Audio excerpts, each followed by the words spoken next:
Omelette కావలసిన పదార్థాలు మొదటగా ఎగ్, తర్వాత 3 ఉల్లిపాయలు, మీకు ఇంకా కావాలనుకుంటే ఇంకా ఉల్లిపాయలు కూడా వేసుకోవచ్చు, 4 పచ్చిమిర్చి, మీకు ఇంకా కారంగా కావాలంటే ఇంకా నా ఎక్కువ వేసుకోవచ్చు, కొంచెం కొత్తిమీర, సరిపడంత ఉప్పు, దాంట్లో కొంచెం కారం. ఉల్లిపాయలు చిన్న ముక్కలుగా కట్ చేసుకోవాలి. చూడండి ఎలా కట్ చేస్తున్నాను. మిరపకాయ చూడండి ఎంత చిన్న ముక్కలు కట్ చేస్తున్నాను, కారం ఘాటుగా ఉండాలని.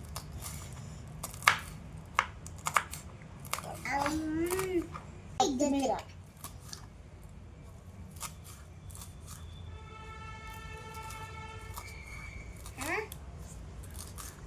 కట్ చేసే ముక్కలన్నీ ఇలాగా ఒక గిన్నెలో వేసుకొని పడంత ఉప్పు,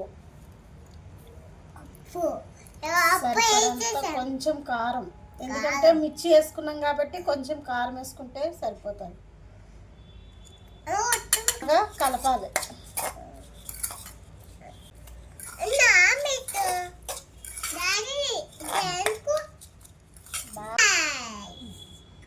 తర్వాత ఇలాగా కలపాలి, బాగా కలుపుకోవాలి.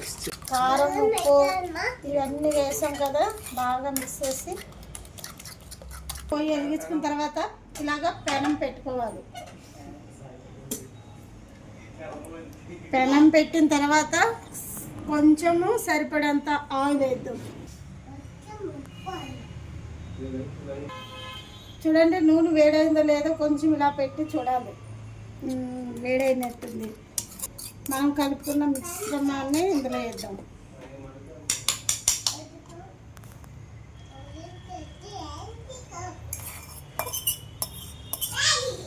ఇలా వేసిన తర్వాత దీనిపైన మూత పెడదాం. ఆమ్లెట్ రెడీ అయిపోయింది. సూపర్ వచ్చింది చూడండి. ఆమ్లెట్ని ఇలాగా ప్లేట్లో వేసుకోండి.